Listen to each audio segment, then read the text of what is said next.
Hello everyone. In last video, we discussed about the mutagens, and now we will discuss about the peer degree analysis. और आज की जो video रहने वाली है that is quite important for the competition exam purpose. ठीक है, board exam में पहले क्वेश्चन पूछे जाते थे, पेयर डिग्री चार्ट दिए जाते थे, बट काफी सालों से पेयर डिग्री चार्ट नहीं दिए जाते।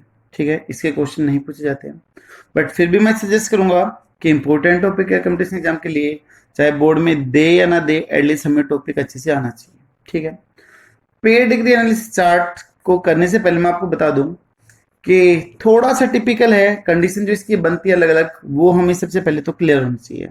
और उन सबसे पहले भी क्लियर होना चाहिए हमें इसकी साइन वैल्यू, कि किसके लिए क्या साइन यूज करा जाता है, एक्चुअली में पेयर डिग्री एनालिसिस है क्या, क्यों करी जाती है, इसके बहुत सारे। ठीक है, जो पेयर डिग्री एनालिसिस है वो एक फैमिली चार्ट है, माने एक ऐसा फैमिली चार्ट या फैमिली ट्री है जो हमें इंफॉर्मेशन देती है कि जो डिजीज है, जो करेक्टर है, वो जनरेशन टू जनरेशन कैसे पास आउट होंगे, कितनी जनरेशन में अपीयर होंगे, कितने परसेंट में नहीं होंगे, ये सारा कुछ हमें उस पेयर डिग्री एनालिसिस चार्ट से पता चल जाता है। ठीक है, इसकी बहुत सारी वैल्यू भी है। ठीक है, कि हमें आने वाले डिजीज के बारे में पहले पता चल जाता है कि बच्चे में कौन सी डिजीज आएगी, कौन सी नहीं आएगी। ठीक है, कितने परसेंट जो ऑफस्प्रिंग है वो नॉर्मल होंगे, कितने परसेंट है वो अब नॉर्मल होंगे। तो ये काफी कुछ इंपॉर्टेंस है किसकी, पेयर डिग्री एनालिसिस की। तो सबसे पहले हम डेफिनेशन देखते हैं और इसकी सिग्निफिकेंस देखते हैं, और फिर बाद में इसके साइन पे आते हैं, और फिर हम एक दो एग्जांपल लेंगे पेयर डिग्री एनालिसिस के। अगर टाइम बचते हैं तो फिर मैं आपको इसकी जो शॉर्ट ट्रिक्स है सोल्व आउट करने की, जो कंपटीशन एग्जाम में टाइम सेविंग है, वो ट्रिक्स मैं आपको बताता हूँ। लेकिन मैं आपको पहले बता दूं कि प्लीज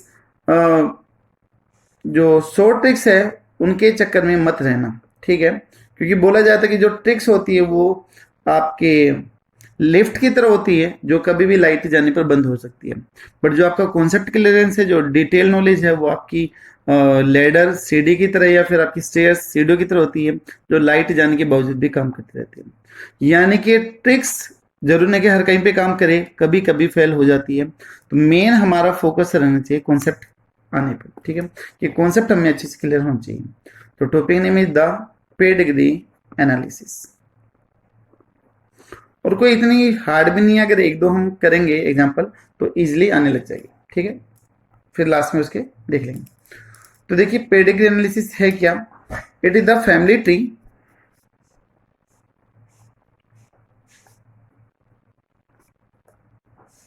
फैमिली ट्री बोल दे, पर इवन चार्ट भी आप बोल सकते हैं, विच गिव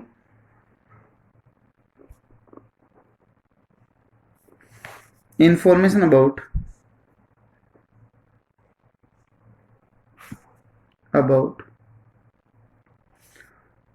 transmission of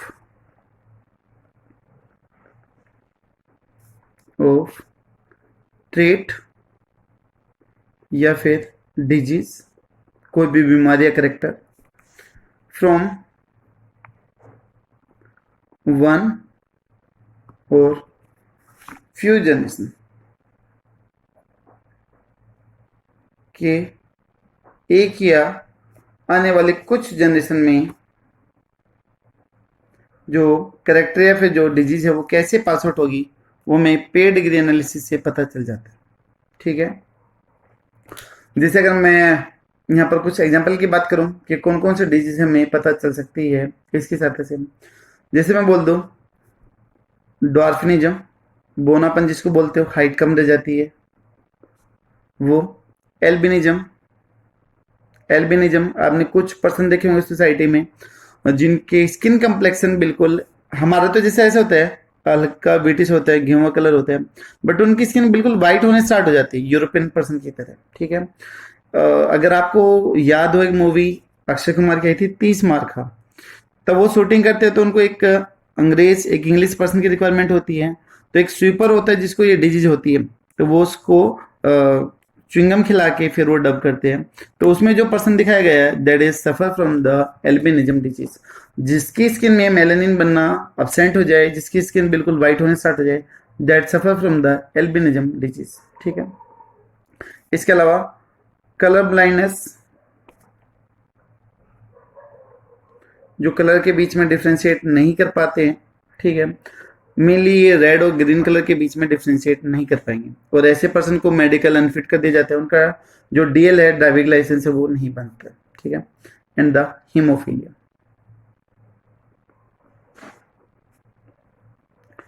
ये जो कलर ब्लाइंडनेस और जो हीमोफीलिया डिजीज है इंपॉर्टेंट है काफी ज्यादा, इसको हम आगे डिटेल में पढ़ेंगे, ठीक है। अब ये हो गई इसकी डेफिनेशन की एक्चुअली में पेडिग्री एनालिसिस है क्या और इसकी एग्जांपल क्या है, ठीक है। हम किस चीज को स्टडी करते हैं? वी स्टडी, हमारा मोटो क्या है इसको स्टडी करने का? पहला है इनहेरिटेंस पैटर्न ऑफ डिजीज या फिर ट्रेट, कि कोई भी बीमारी है जो ट्रेट है वो किस तरीके से आगे जाने लग रहा है, ठीक है, डोमिनेंट है, रिसेसिव है, सेक्स लिंक्ड की वजह से हो रहा है, कैसे है वो। दूसरा है पॉसिबिलिटी बोल दें या फिर प्रोबेबिलिटी बोल दें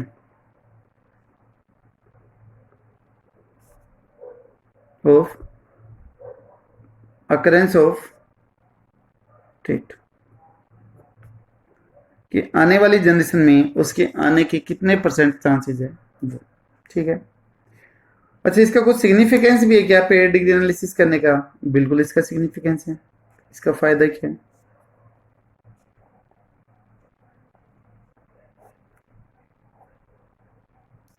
स्टडी का रीजन अभी आ जाता है, सिग्निफिकेंस का, इसका फायदा है क्या? ये उन कपल्स के लिए हेल्पफुल है जो अपनी मेडिकल काउंसलिंग करवाना चाहते हैं, कि जो बच्चे हैं वो नॉर्मल होंगे या अबनॉर्मल होंगे। जैसे मान लो किसी को पता है कि भाई मेरे अंदर ये डिजीज है, हीमोफीलिया डिजीज है, कलर ब्लाइंडनेस है, तो आने वाले बच्चे में होगी या नहीं होगी, तो अपने पार्टनर की भी इंफॉर्मेशन डॉक्टर को देगा, और फिर डॉक्टर कैलकुलेट करके बता देगा, जो ये पेडिग्री एनालिसिस रहता है वो कैलकुलेट करके बता देगा कि आपके कितने परसेंट बच्चे के अंदर ये डिजीज होगी और कितने में नहीं होगी। अगर लड़का होगा तो कितने परसेंट चांस होगा, अगर लड़की होगी तो कितने परसेंट चांस होगी, वो सारा कुछ वो डॉक्टर इजिली बता देते, ठीक है। तो it help to genetic counselling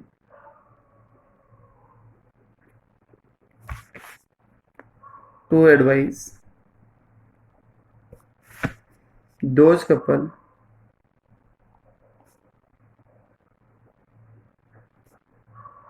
who have such type of disease, जिनमें इस तरह की बीमारी होती है, तो उनको ये जेनेटिक काउंसलिंग करने में हेल्प करते हैं कि उनकी जो ऑफस्प्रिंग है वो कैसे हो, ठीक है। अब उसके बाद में है सिंबल्स जो इसमें यूज करे जाते हैं। सिंबल्स देखिएगा बहुत जरूरी है। मैंने कई बार कुछ कंपटीशन एग्जाम क्वेश्चन पेपर देखे, उनमें पेडिग्री चार्ट ना पूछ के जो ये सिंबल है डायरेक्टली वही पूछ ली जाते हैं, ठीक है।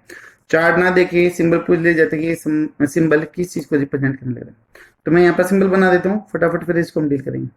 अगर ऐसा स्केयर का है तो वो रिप्रेजेंट करेगा किसको? मेल को। मैं पहले सिंबल लिख देता हूँ, ड्रॉ कर देता हूँ, उसके सामने फिर बताता हूँ कि है क्या, क्योंकि बार बार फिर चेंज करना पड़ेगा पेन, तो टाइम ज़्यादा लगेगा। ऐसा सर्कल फॉर द फीमेल, अगर सर्कल दे रखा है तो किसके लिए? वो फीमेल के लिए। अगर ऐसा डायमंड शेप दे रखा है तो that is for the unspecified sex, male है फिर फीमेल है वो नहीं पता होगा, ठीक है। अगर ये जैसे square, circle and diamond shape, अगर ये ऐसे दे रखे हैं, डार्क करके दे रखे हैं, लाइनें दे रखी है, फिर पूरा डार्क करके दिखा रखा है, तो मेन यहाँ पर डिजीज है, ठीक है। उसके अलावा अगर ऐसा दिखा रखा है, हॉरिजॉन्टल लाइन दिखा रखी है मेल और फीमेल के बीच में, तो मतलब वो नॉर्मल मैरिज की बात करने लग रहा है, तो this one is the marriage line भी इसको बोलते हैं, मैरिज लाइन इसको बोलते हैं, ठीक है। अगर डबल लाइन दिखा दे तो इसका मीन क्या होगा वो भी देखेंगे अभी, ठीक है। अगर ऐसा करके दिखा दिया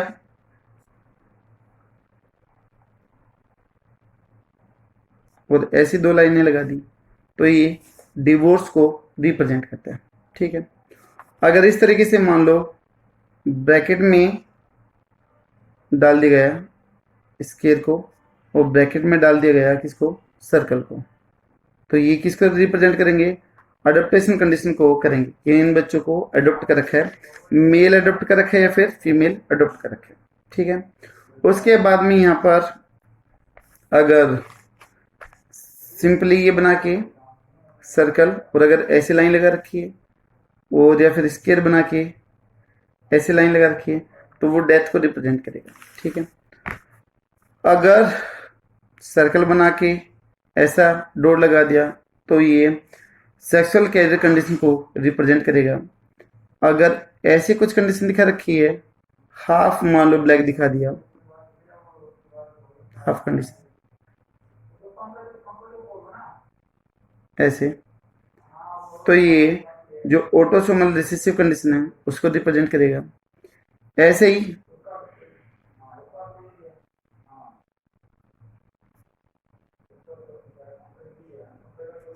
अगर ये है तो ये डाइजाइगोटिक ट्विंस के बारे में बात करेगा कि दो जाइगोट हैं वो अलग अलग जाइगोट से डेवलप हुए हैं, दो बच्चे वो अलग अलग जाइगोट से डेवलप हुए हैं।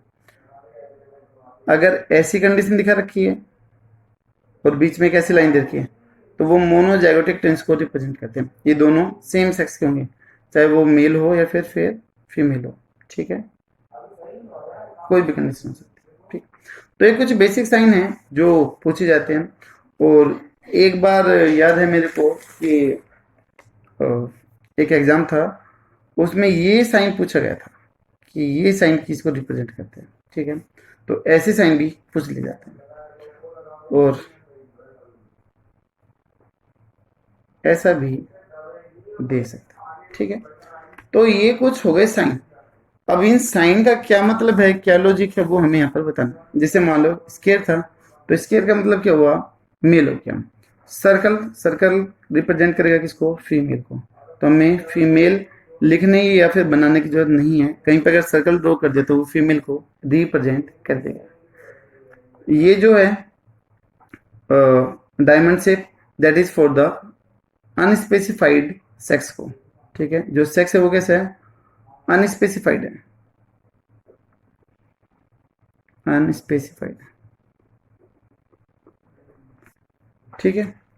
अगर ये ऐसे डार्क करके दिखा रखे हैं तो वो किसको करेंगे, डिजीज को रिप्रेजेंट करेंगे, यानी कि अफेक्टेड कंडीशन को वो रिप्रेजेंट करने लगेगा, ठीक है। जो हॉरिजॉन्टल लाइन है वो किसको रिप्रेजेंट कर रहे हैं, मैरिज को। अगर यहाँ पर डबल लाइन दिखा रखी है, अभी देना इधर ध्यान, अगर डबल लाइन दिखा रखी है तो वो रिप्रेजेंट करता है, भाई है तो हॉरिजॉन्टल लाइन तो मतलब मैरिज है, लेकिन जो मैरिज है वो कैसी है, जो ब्लड रिलेटिव है, जो क्लोज रिलेटिव है उनके बीच में मैरिज है, ठीक है। और जो ब्लड रिलेशन होता है या फिर जो गहरा रिश्ता होता है उसके लिए एक वर्ड यूज होता है दैट इज द कॉन्सुगेस मैरिज, या फिर कॉन्सुगेस वर्ड यूज करा जाता है, तो दैट इज कॉन्संग्यूनियस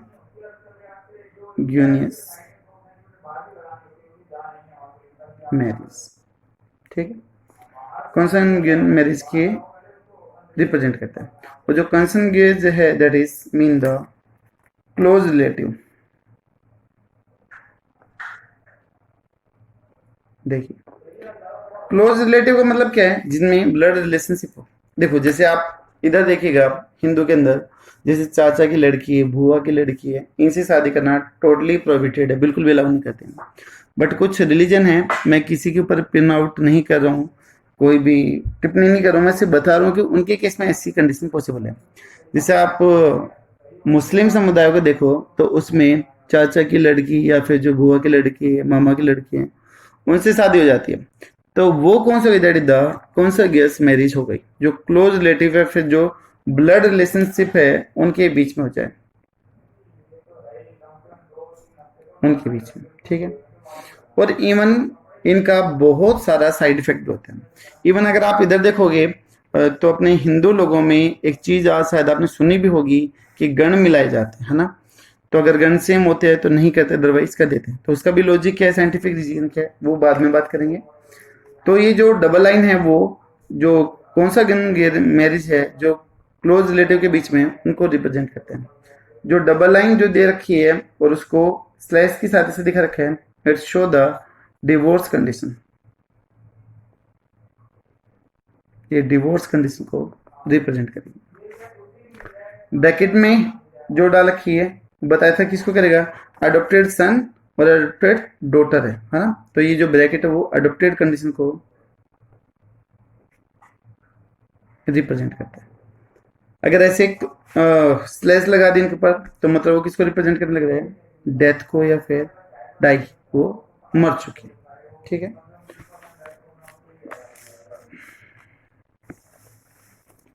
अब ये जो दिखा रखा है सर्कल के अंदर dot, that's mean the carrier किसका है, फीमेल का है, जो सेक्स लिंक्ड रिसेसिव कैरेक्टर को शो करने लग रहा है। ये भी कैरियर है लेकिन ये किसका है, ऑटोसोमल का है।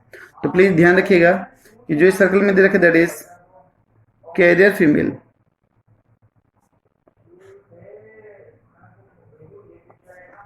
Of sex linked. Sex linked का होगा और वो भी कौन सा है, रिसेसिव है।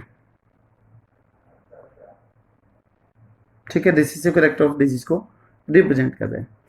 तो मतलब कि एक सही और एक क्या है, गलत है। यानी कि एक जीन कैसा है, नॉर्मल, और एक कैसा है, अब नॉर्मल है। ठीक है, सेक्स लिंक्ड जीन जो काम कर रहा था। दूसरा इधर जो ये दिखा रखा है आपको डॉट, ये ब्लैक लाइन से दिखा रखा है, डार्क करके दिखा रखा है, that is the heterozygous condition या फिर carrier condition for the autosome. ये था किसके लिए, सेक्स लिंक्ड के लिए। और जो ये कंडीशन आ जाएगी that is heterozygous for autosomal recessive, autosomal recessive condition को रिप्रेजेंट करेगी। तो मतलब दोनों क्या हो गए, कैरियर हो गए।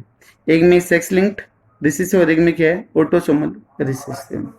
जिसे मालूम मैं ऐसा कर दूं, एक में अफेक्टेड रीजन और एक में नहीं है, एक में मैं ऐसे कर दूं, एक में नॉर्मल, एक में कैसा है, नॉर्मल है। तो ये चीज अगर ऐसा कर दिया है, ये जो दिखा दिया है, तो दीज आर द ट्विंस। भाई एक कॉमन लाइन से दिखा रखा है तो ट्विंस है, लेकिन ये कौन से है, डाइजाइगोटिक ट्विंस है।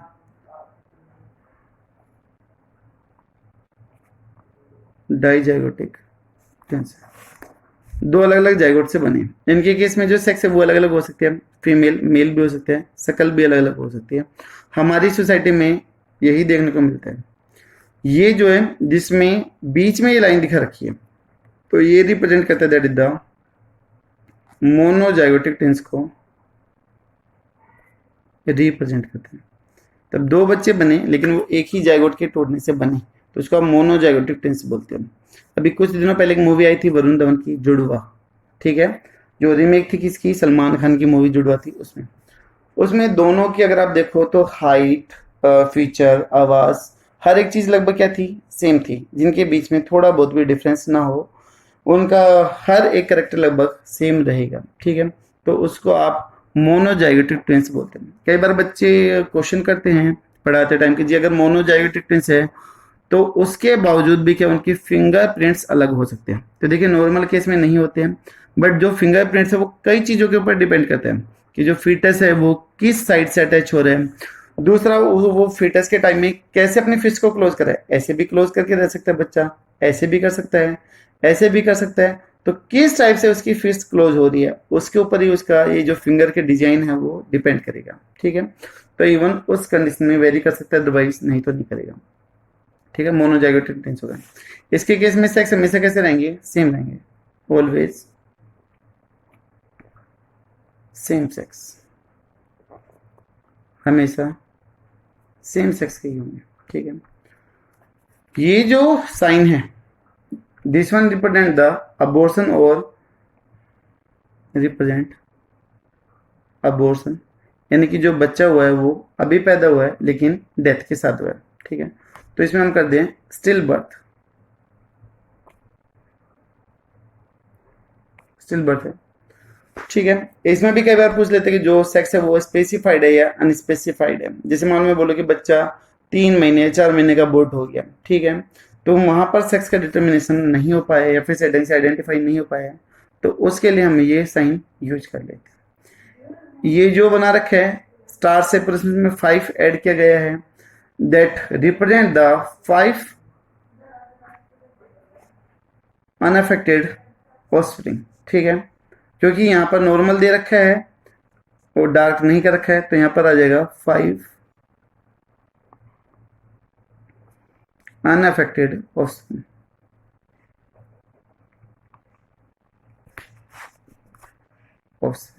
ठीक। अब इनके बाद जो लास्ट सिंबल है जो हमें पेडिग्री में बार बार में यूज करना है वो चीज देख लेते हैं। अगर मान लो इसे सर्कल लगा दिया, ऐसा स्केल लगा दिया, नीचे वर्टिकल लाइन लगा दी और यहाँ पर ऐसा रिप्रेजेंट कर दिया, कुछ भी आप बना सकते हो। अब इस तरह मैं आपको समझाने के लिए बता रहा हूँ। तो ये हो गया फीमेल मेल, दोनों की मैरिज हो रही है और ये जो वर्टिकल लाइन है इसकी ऑफस्प्रिंग को, प्रोजेनी को रिप्रेजेंट करते हैं। तो this one is the progeny, यानी कि इनकी संतान, ठीक है। तो ये हो गए हैं सभी साइन कि हम कौन कौन से साइन यूज करते हैं, किस साइन का क्या मतलब है, ये काफी जरूरी था जो हमने यहाँ पर देख लिया, ठीक है। तो आई थिंक शायद ये आपको सभी क्लियर होंगे। सबसे जो मेन इसमें साइन है, एक तो ये साइन है, दूसरा ये साइन है, तीसरा जो डबल लाइन का दिखा रखा है ये साइन है, ठीक है। इनके ऊपर मैं इंपॉर्टेंट लिख देता हूँ, ठीक है। बाकी तो सिंपल से कोई टिपिकल है नहीं, आप याद कर लोगे।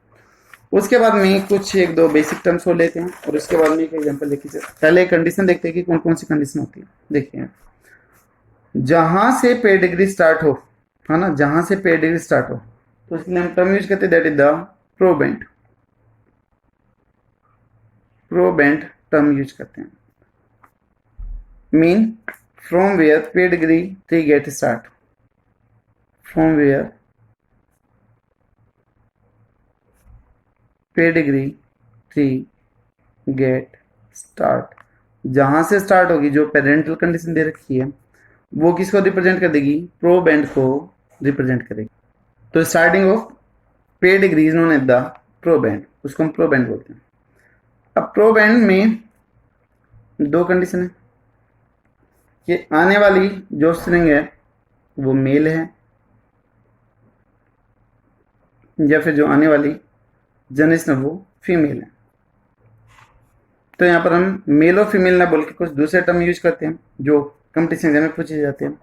अगर मेल है तो उसके लिए टर्म यूज करा जाता है, दैट इज प्रोसिटस, प्रोपोसिटस, ठीक है। प्रोपोसिटस वर्ड यूज करा जाएगा फॉर द मेल ऑफस्प्रिंग। और अगर फीमेल है तो इसके लिए वर्ड यूज होगा, दैट इज प्रोपोसिटा। अब आप इसको सीता भी बोल सकते हो, स्पेलिंग सेम ही है लगभग। आप बोलोगे जी SEE होता है, भाई है तो सीता, एक में छोटी मात्रा लगा दो एक में बड़ी लगा दो तो बात तो वही बन गई। तो इसको आप सीता बोल सकते हो, और सीता क्या है, फीमेल है, ठीक है। तो फीमेल के लिए वर्ड आ जाएगा सीता या फिर सीता, और जो मेल है उसके लिए आ जाएगा सीटस, सीट, ठीक है। तो ये यहाँ पर इसकी कुछ बेसिक टर्म्स है और इवन ये भी इंपॉर्टेंट है फॉर द एग्जाम, ठीक है। उसके बाद में पेडिग्री सोल्व करवाने से पहले मैं आपको कुछ कंडीशन बताता हूँ कि पेडिग्री में कौन कौन सी कंडीशन होती है। देखो, जो डिजीज पेडिग्री में पास आउट होती है वो दो तरीके से हो सकती है, एक तो ऑटोसोमल क्रोमोसोम की वजह से और दूसरा किसकी वजह से, सेक्स क्रोमोसोम की वजह से हो सकते हैं, ठीक है। तो यहाँ पर जो रीजन है पेडिग्री के या फिर जो डिजीज के रीजन है, रीजन लिख दो या फिर मैं कंडीशन भी लिख सकता हूँ कि यहाँ पर कंडीशन है। एक तो वो है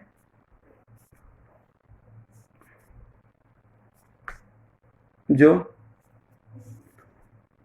ऑटोसोम क्रोमोसोम्स की वजह से हो रही है, ऑटोसोमल क्रोमोसोम की वजह से हो रही है, और दूसरा है जो सेक्स लिंक्ड है, जो सेक्स क्रोमोसोम की वजह से हो रही है। तो बस ये हो गए। अब सेक्स लिंक में भी आपने दो पढ़े होंगे, एक होता है आपका एक्स कंडीशन, एक्स क्रोमोसोम की वजह से हो, ठीक है। और एक आपने पढ़ा होगा वाई क्रोमोसोम, वाई क्रोमोसोम से भी हो सकते हैं। ठीक है, तो इसके भी फिर दो टाइप आ जाएंगे आगे एक्स लिंक्ड के भी, dominant and recessive condition. Dominant x linked और रिसेसिव एक्स लिंक्ड। ठीक है, ये कंडीशन। जो वाई वाला क्रोमोसोम है वो तो सिर्फ मेल से मेल में ही जाएगा।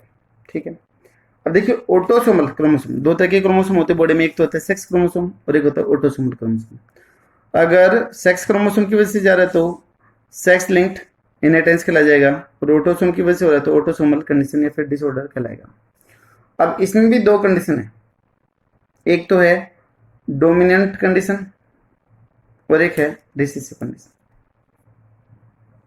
डोमिनेंट और रिसेसिव, ये क्या बता रहे, कुछ समझ में नहीं आ रहा हमारे, तो ऐसा आपके दिमाग में आ रहा होगा। ठीक, लेकिन एक बार मैं आपको फिर से बता दूं कि देखिए जो डिजीज माँ बाप से बच्चों में जा रही है उसके लिए दो तरीके के क्रोमोसोम रेस्पॉन्सिबल हो सकते हैं।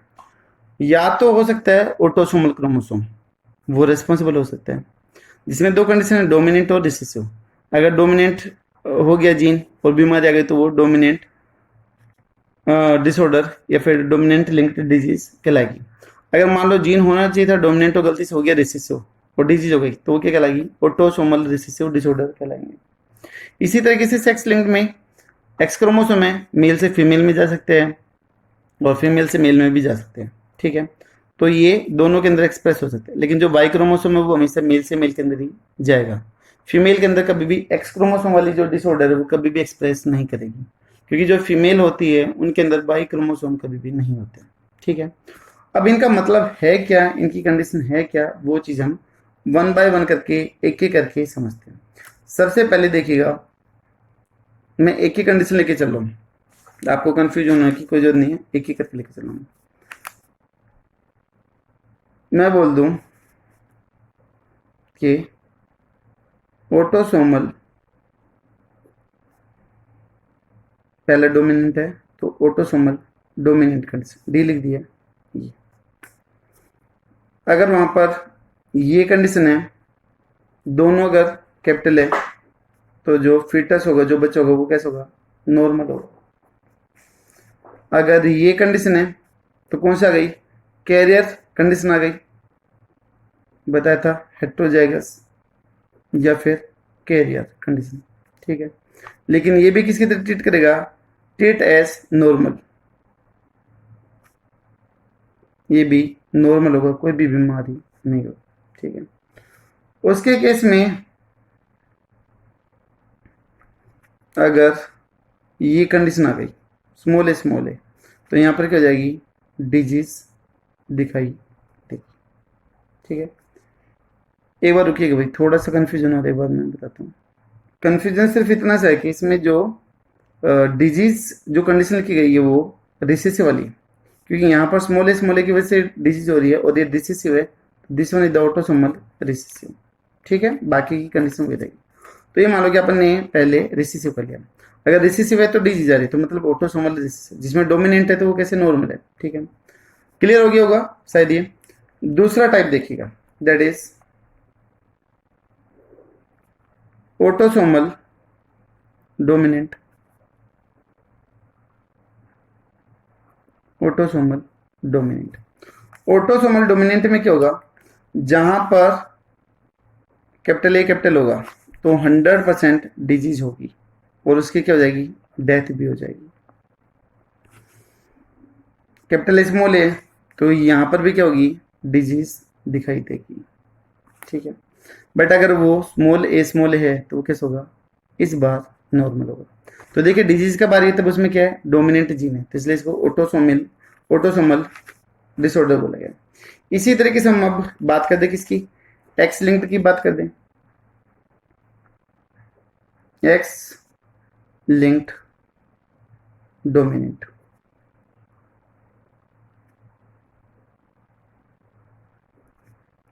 ठीक है।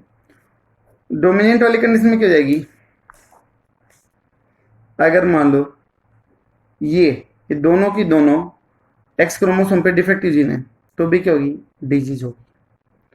और इसके अलावा अगर ऐसी कंडीशन हो जाए कि एक जीन खराब है और एक नॉर्मल है और फिर भी डिजीज हो जाए तो उस कंडीशन को हम क्या बोल देंगे, डोमिनेंट बोल देंगे। जिसमें अगर एक जीन भी खराब हो गया तो भी डिजीज होगा तो वो डोमिनेंट है। अगर दोनों की दोनों से रही तो फिर कैसे होगा, वो नॉर्मल है। ठीक है, तो इसमें हम लिख सकते हैं one defective gene can cause disease. ठीक है, डोमिनेंट, ये एक का इतना प्रभाव है कि उसने बीमारी कर दिया। फोर्थ आ गया एक्स लिंक्ड रिसेसिव।